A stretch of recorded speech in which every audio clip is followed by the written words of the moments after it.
Shalom, saudara kekasih dalam Kristus. Kembali saya menyapa Anda dimanapun saat hari ini berada. Saya Aliudin menyapa Anda. Ya, kenapa saya sekarang menolak sholat itu? Ya, kenapa saya menolaknya? Sholat itu karena itu rutinitas kebiasaan-kebiasaan lalu saya. Ternyata begitu saya mempercayai, mengimani Yesus Tuhan itu dia roh, ya dia roh, dia ada, dia bisa saya sembah dalam keadaan situasi bagaimanapun cara saya, mungkin duduk saya, tidur saya, berdiri saya, berlutut saya, sujud saya, tidak dibatasi dengan cara rutinitas kebiasaan cara budaya saya yang lama ya.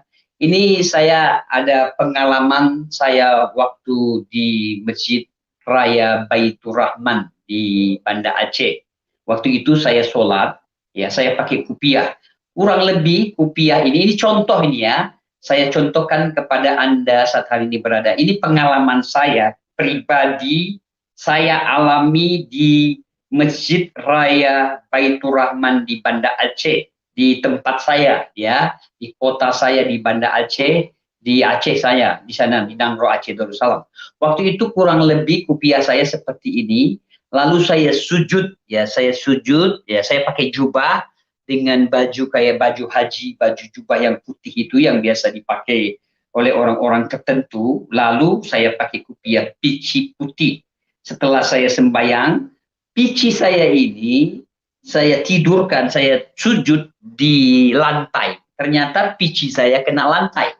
Lalu seorang kiai imam besar menegur saya, ya, karena dia lihat saya dengan jubah pakaian yang begitu wah gitu ya, begitu menghebohkan seperti seorang ustadz yang besar atau kiai gitu ya, dengan jubah saya, lalu dengan kupiah saya. Tetapi kupiah saya itu pas menyentuh di kepala saya dan sujud saya di lantai. Lalu saya dipukul, ditegur, katanya nggak sah sholat saya. Kenapa? Karena tupi kupiah saya ini saya tiduri, bukan terbuka.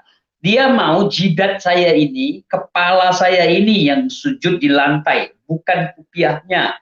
Nah, jadi coba pengertian seperti ini yang kurang cocok buat saya karena Tuhan lihat hati bukan pakai jubahnya, bajunya, ya keadaan fisik saya, tetapi Tuhan melihat hati saya benar, pikiran saya benar, maka saya connect dengan Tuhan. Ternyata dengan kupiah itu saya sudah tidak benar karena kupiah saya, pici saya menyentuh ke lantai yang dia mau, Kiai Haji Imam Besar itu mau ini kening saya ini yang jatuh ke tanah ya, jatuh ke lantai saya sujud, bukan mengenai, terkenalah kupiah itu. Nah, ini perkara ini kan sudah salah juga.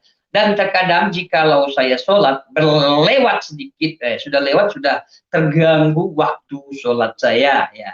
Terkadang saya tidur juga tidak benar, kadang mungkin karena pola situasi keadaan saat itu tidak membuat saya benar-benar dapat tidur baik sehingga saya jadi bangun jadi telat ya, sudah hilang subuh saya. Jadi ada tertentu dengan case-case kasus tertentu dengan situasi keadaan yang lahiriah yang sangat sulit ini gitu ya, kebiasaan-kebiasaan ini, dan harus hadap barat. Sebenarnya kan Tuhan hadap timur juga tidak apa-apa, utara selatan tidak apa-apa, tetapi dengan ketentuan-ketentuan ini, peraturan dan kebiasaan seperti ini yang membuat kenapa saya menolak dengan cara budaya saya sholat itu ya. Saya dengan budaya saya sekarang saya bisa duduk diam tenang, saya renungkan, saya ada masalah, saya ada persoalan, saya connect dengan Tuhan ya. Bukannya saya tidak berdoa, bukannya saya tidak sembahyang. Nah, dalam bahasa di seberang,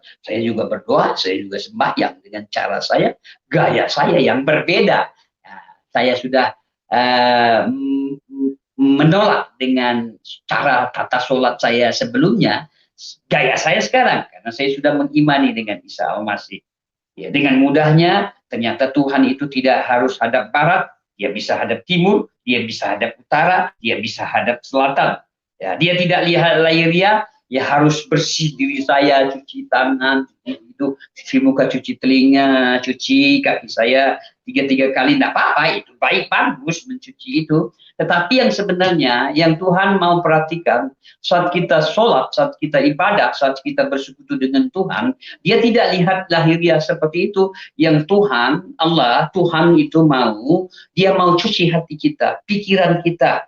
Pikiran kita benar, tidak melakukan berpikir yang salah, hati kita benar, tidak punya hati dendam, tidak punya hati iri, tidak ada hati kebencian, tidak ada kebencian dalam hidup ini ya. Dan mudah saya komunikasi dengan Tuhan. Mau saya duduk di sofa boleh, mau saya duduk di kursi kecil boleh, mau saya duduk di lantai boleh, saya mau duduk di tempat tidur boleh.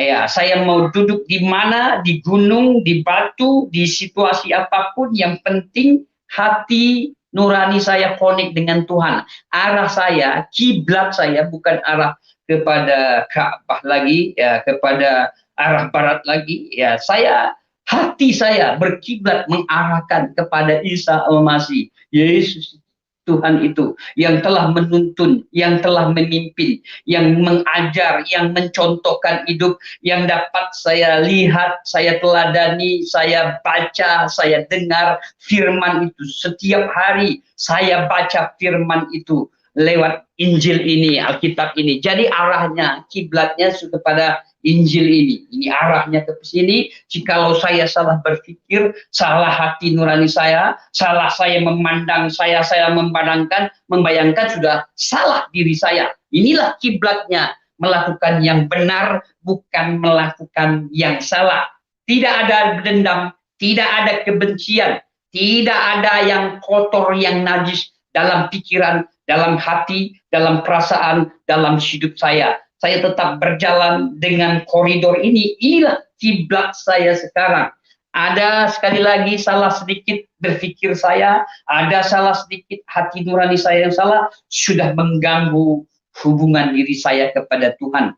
Bagaimana saya bisa simpan kebencian, dendam, kemarahan dalam hidup saya? Tidak bisa. Nah, inilah saya makanya menolak cara budaya saya yang lama. Saya masuk budaya yang baru, saya dapat beribadah, saya dapat berkomunikasi dengan Tuhan dengan cara hati, sikap hati saya yang benar bersama-sama dengan Tuhan.